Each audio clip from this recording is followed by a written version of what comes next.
So I think I stuffed it up.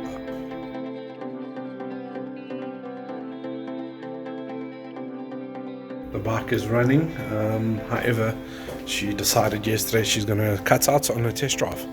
So there we go. So took her out for the spin, got the carbs to balance, got everything to work the way it's supposed to work, and then she decided she's going to cut out. Got 2 kilometers down the road, and then she wanted no more of it.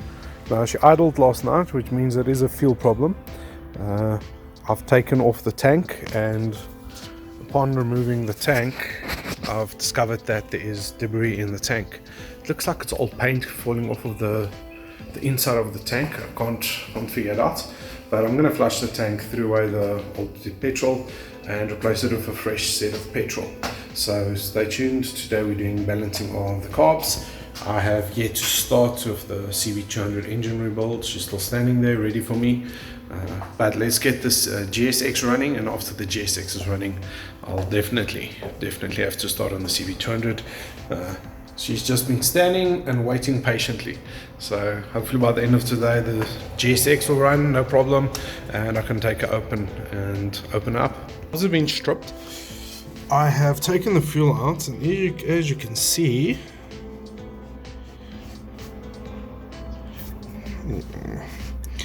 that came out of the carbs.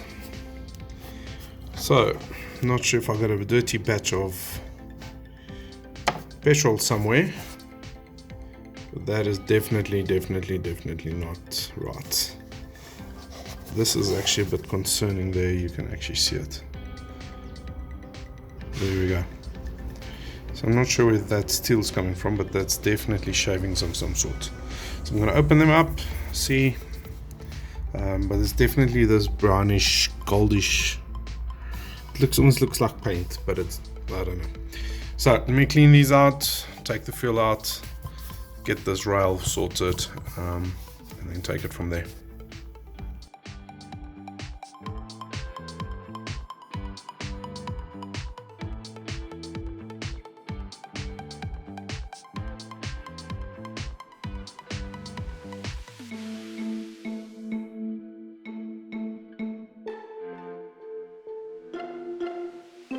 I've stripped most of the parts that I wanted to get to off camera quickly, so I'm gonna powder coat these top bowls. Just get you one.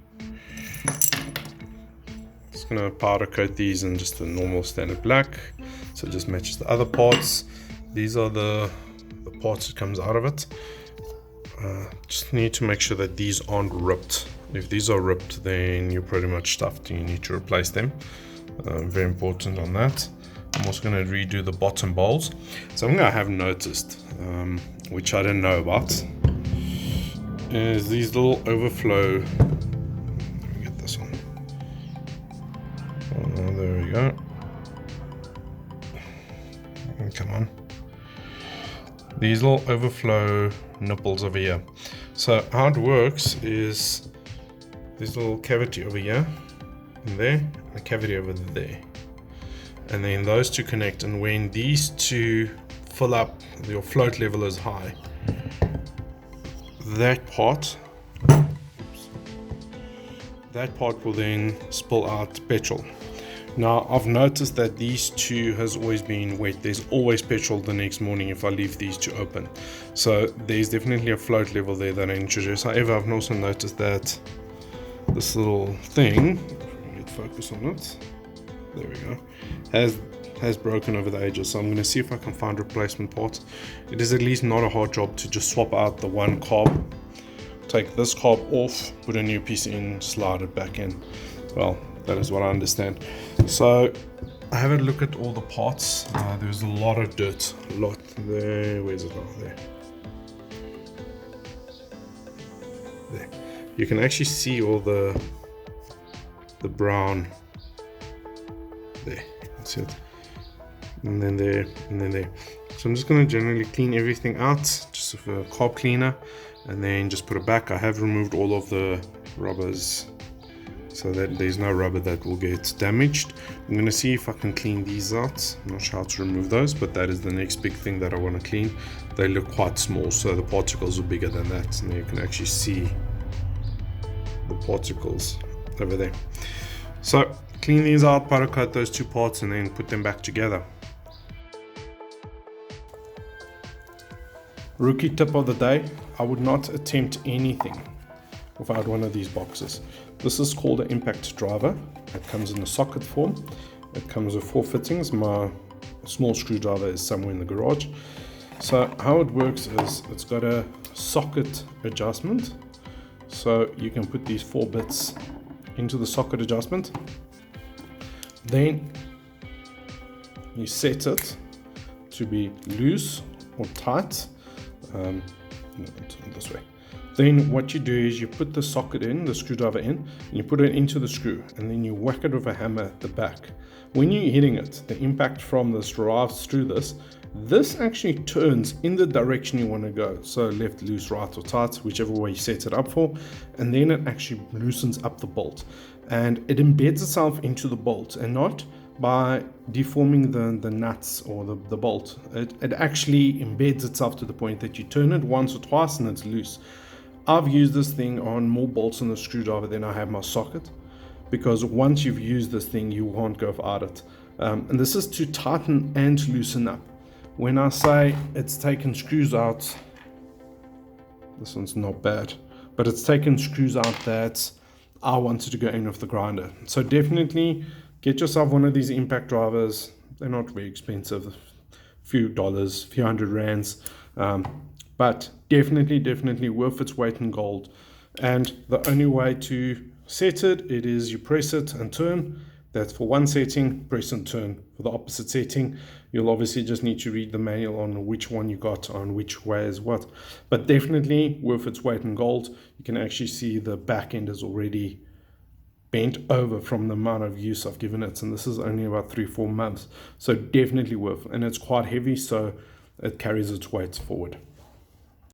Okay, so the parts is back out of powder coating, busy with the reassembly.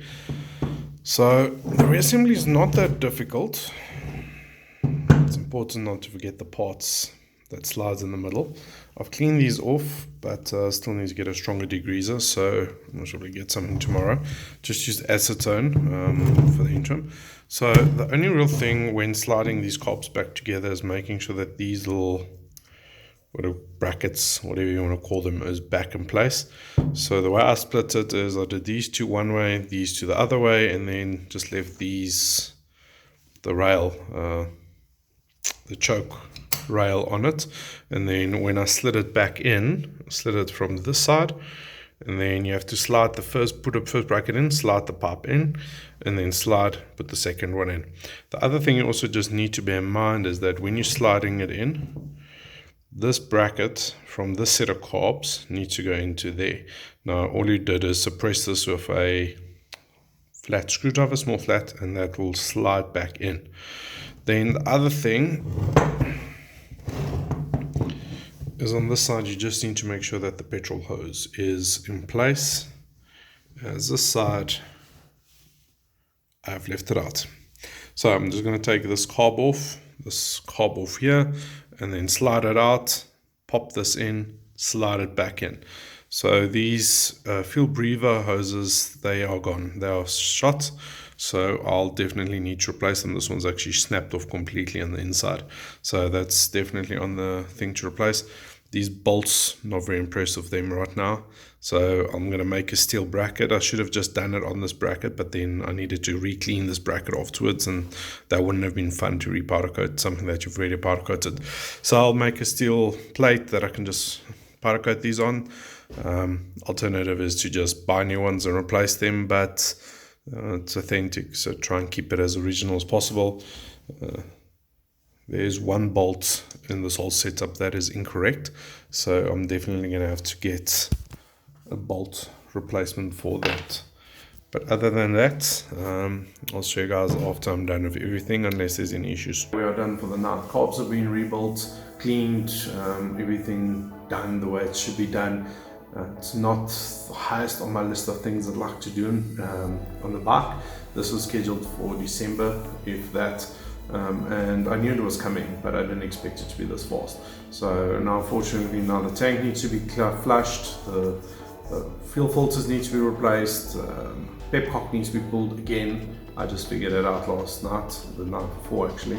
So all of that stuff needs to be pulled back out and then checked and then redone and then reinstalled. So I'll do that on the next video. So that will be most probably next week, Tuesday or Wednesday. We were going to tackle the garage next and just paint up the garage and get that sorted, seeing as the house is officially done, but that has taken a back seat. So that will most probably be 2 weeks later. Finally got power in the garage, so that makes life slightly easier to work in here. And it is winter, so that does not help at all. South African winters are not that bad, but it's still, compared to summer, it's a bit bad. But here's the carburetor. If you guys got any questions, please let me know down below. Like, subscribe, and hit the bell icon, and tell me what you guys would like to see next. The CV build has been placed on hold slightly until this has been done, but stay tuned for that.